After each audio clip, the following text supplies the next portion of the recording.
There's not going to be 10,000 Micmacs out there. You know, there's certain people that their livelihood depends on fishing, and we're not going to fish it out, that's for sure. At the heart of it, the story of Donald Marshall Jr., who more than 20 years ago fought for the Mi'kmaq right to catch and sell eel out of season. The Supreme Court upheld that right, allowing the Mi'kmaq to earn a moderate livelihood. But fast forward to 2020, through 2 decades of negotiation, unanswered questions about just how far that ruling should go. What does a moderate livelihood even mean? And the Mi'kmaq have had enough. For the first time, the Sipekne'katik First Nation put their rights to the test, licensing a small handful of their boats to start the lobster season early. Non-Indigenous fishermen saw that as a direct threat to their livelihoods. What followed was tension, intimidation, and violence. So what's unfolding in Nova Scotia right now is complicated. So many facets of this require clarity. The role of police, for one thing, and of the federal government as well. But let's spend the next few minutes trying to better understand what's happening on the ground and why. Starting with Chief Mike Sack of the Sipekne'katik First Nation.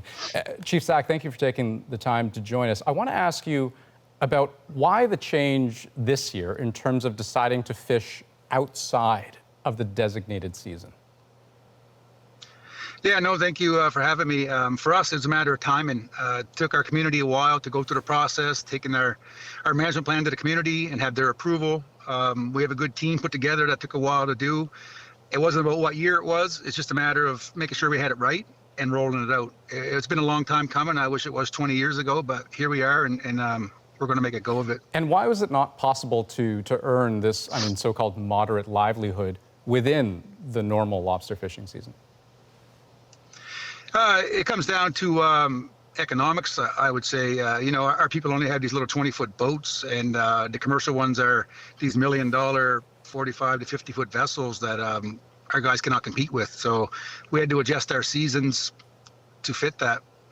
What do you make of the conservation argument, though, that fishing early outside of that season puts the entire fishery in jeopardy? No, I applaud Mr. Jordan for today at the question and answer period there. She did mention that the lobster stocks are strong, so that's great for us.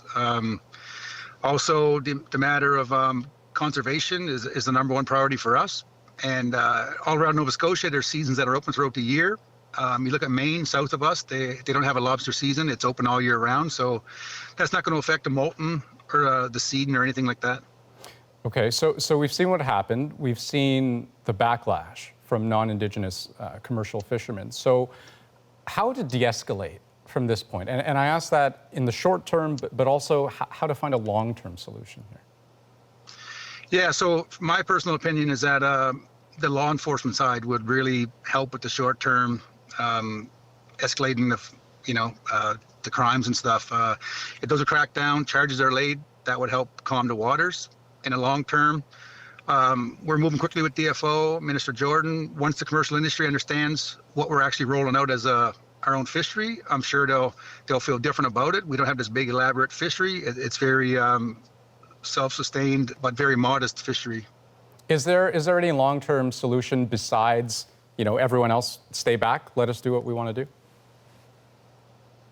Yeah, it definitely is. The federal government to uphold our right like they're doing so, but also in a matter of not letting the commercial industry infringe on that.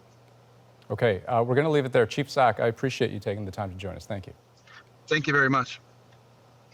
Okay, next let's link up with Colin Sproul, who heads the Bay of Fundy Inshore Fishermen's Association. Thank you for joining us. So Chief Sack seems to suggest that it wasn't possible for them to compete economically during the regular fishing season. So, to exercise their rights, reaffirmed by the Supreme Court of Canada decades ago, they're catching lobster and selling them early. What's the problem with that? Well, in response to that, I would say a couple of things. Many of the vessels that Chief Sack's nation is using to engage in commercial fishing right now were bought from commercial fishermen who engage during the commercial season in those vessels.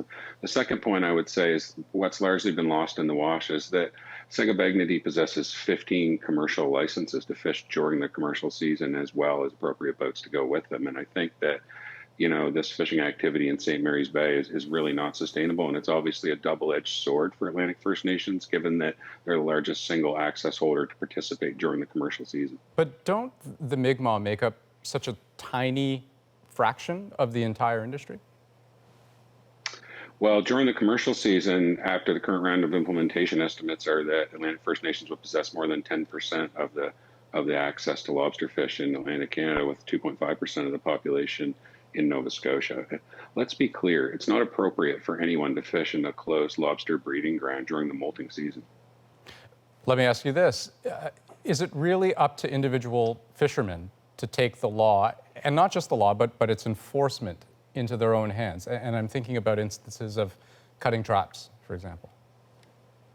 Well, I would say that the violent incidents that took place over the last couple of weeks in Nova Scotia were completely uncalled for, but licensed in-season commercial fishermen have a duty to retrieve ghost gear from the Atlantic Ocean. And when gear retrieval was taking place, that was taking place within Canadian law and the Fisheries Act. So let me wrap just with this one more question. Because my sense from you is that allowing Mi'kmaq fishermen to fish outside of the regular season is a red line for you. So if that's the case, how do you ever see eye to eye? How does this ever end? Through dialogue. And I think that as Canadians, we should expect that for everyone. A large majority of Canadians agree with us. We've conducted research in August through Nanos Research, and it showed that 80% of Canadians think we should solve these problems at a dialogue table that includes all participants in the fishery, as well as the minister. And I think that it really points to the fact that this cabinet is completely out of touch with Canadians' views on it. Okay, Colin, Sproul, we didn't have a lot of time to chat, but I appreciate the insights that you did give us. Thank you for your time. I appreciate that. Thank you very much.